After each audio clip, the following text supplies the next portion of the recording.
और गैला कमाए सैया गाँव में छोड़े शहर में।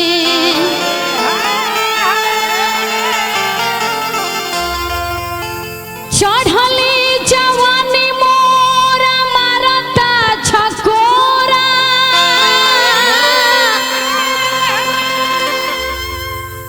छोड़ के तू तो राजा दिल्ली सहरिया, चैत के भोर हरिया मनावा खोज तकोरा।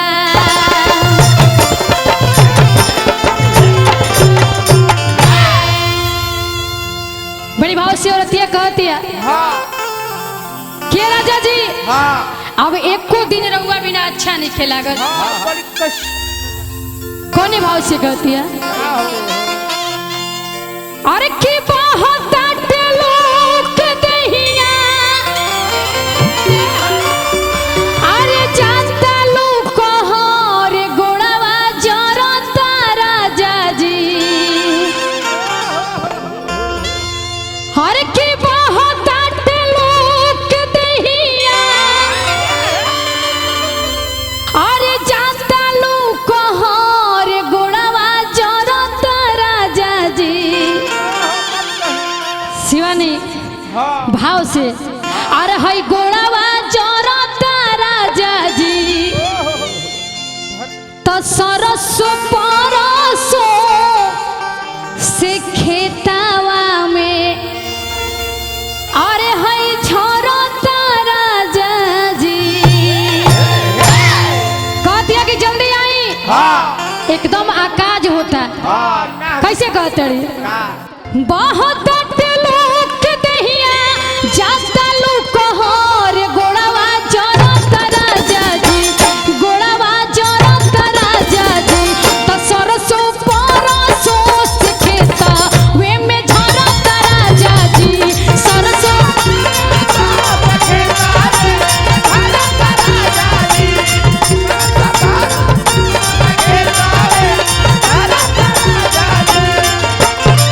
बहुत लोग दहिया जाता लोग कहर गोड़वा जरता राजा जी। बहुत लोग दहिया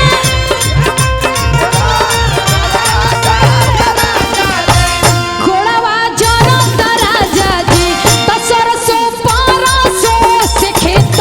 वे में झरता राजा जी, तो सरसो परसो से खेत वे में झरता राजा जी।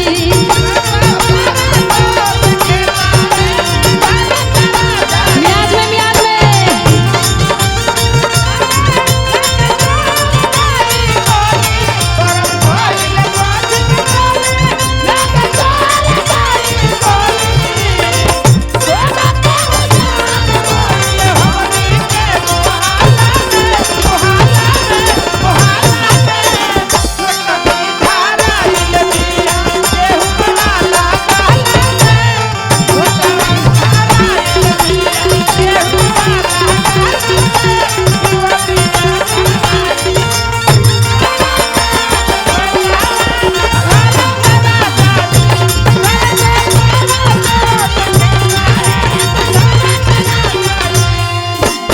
कहतिया मेरा रू ए राजा जी, ये हमार बात तोरा जल्दी काहे ना बुझाला। ई चैत के महीना तनिको घाम लागी तो चढ़चढ़ा के ना जोन बाकी उ खेते में गिर जाई। ऐसे तोरा से कहतनी जल्दी छोड़ा शहर के नौकरी है घरे आवा। कैसे का कही राजा अपना दिलवा के हलिया, छूटता पसीना छूट जाता वो फललिया।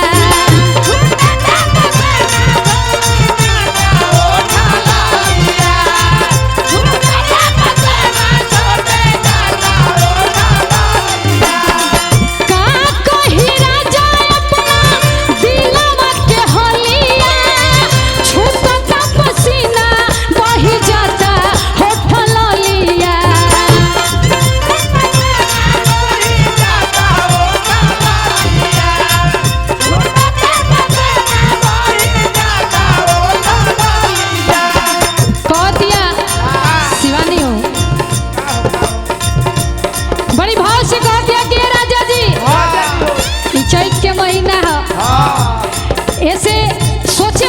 बात बा समझा जल्दी का कहत है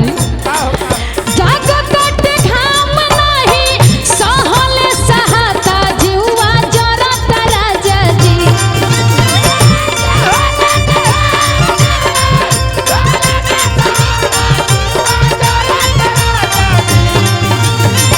लागो तटे घाम नहीं सहले सहाता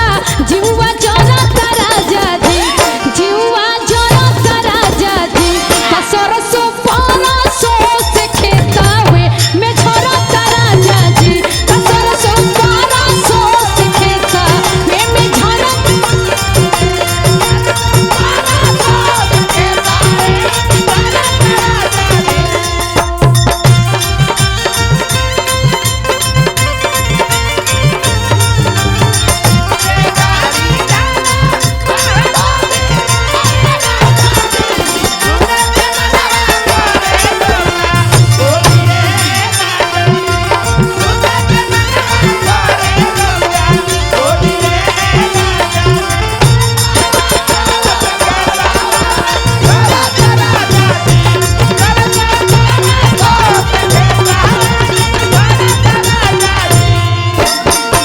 कह दिया कि सब बात तो सब बात बा हे राजा जी हमर कीमती शरीर इतना सुभर शरीर कितना मेंटेन में रही ले हम बाकी चैत के महीना एकदम खराब कर देले बा कौना भाव से कहती है लागे ई छोकर जाई दुधिया गोराई कोना वीडियो कॉल राजा अभी ये देखाई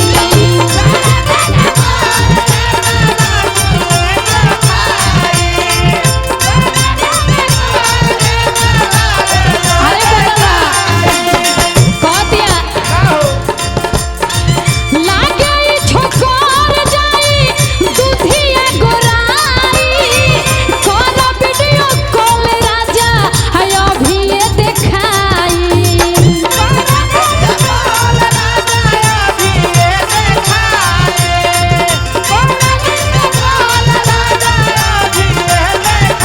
कहती है राजा जी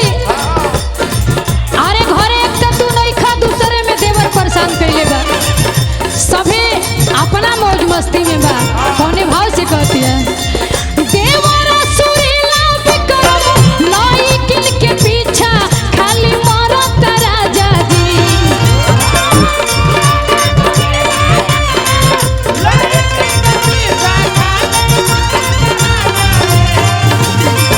देवर सुरीला शुभम लौकी के पीछे खाली मरत राजा जी आ खाली मरत राजा जी त सरसो परसो से खेता में झरत राजा जी सरसो परसो से खेता में झरत राजा जी बहुत लोग दहिया जाता लोग हर गोड़वा जरत राजा जी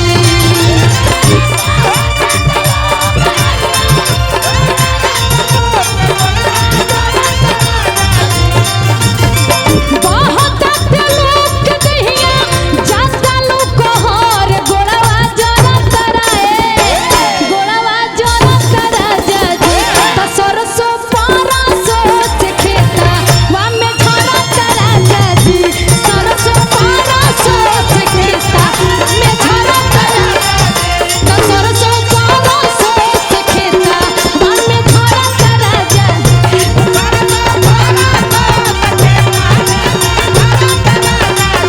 त सरसो परसो से खेता वा में झरत राजा जी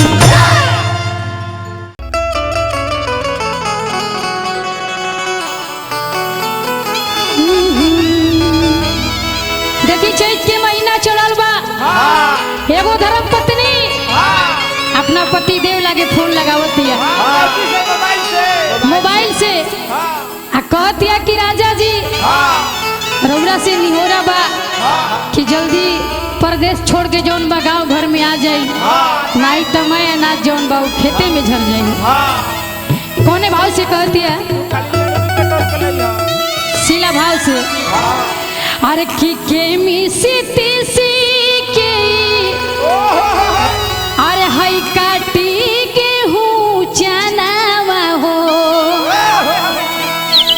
अरे के मिसी तीसी के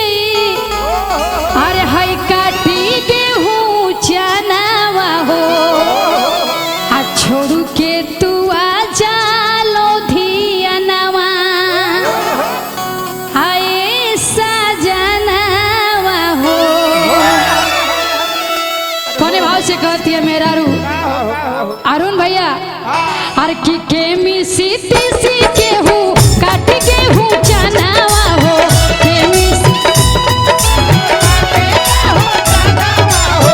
के मिसी तीसी गेहूं काट गेहूं चनावा हो छोड़ के तू आ जालो धियनवा ए सजनवा हो छोड़ के तू आ जालो धियनवा ए सजनवा हो।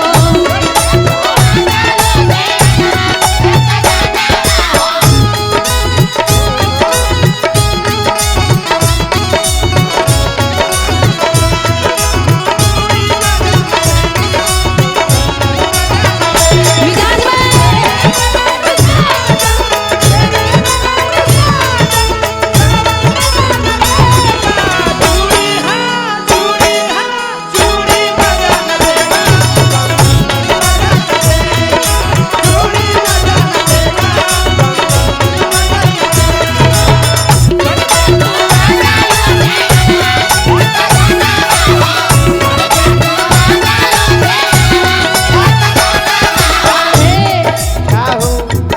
शीला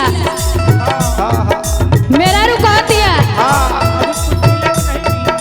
कि रउआ रुपया पैसा कमाइला ओही में धुन बरौरा लेकिन एजा गांव देहात में हम रहिला ऐसे सबके चिंता हमरा लागल बा कौना भाव से मेरा रू कहती है पगले बमुह मटर मसूरी खेसारी बानी हम अकेले राजा मनु में बिचारी। क्या बात है शिवानी ब्याज में देखो पगले बमुह मटर मसूरी खेसारी बानी हम अकेले घर में मनु में बिचारी।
छोड़ के तू आजा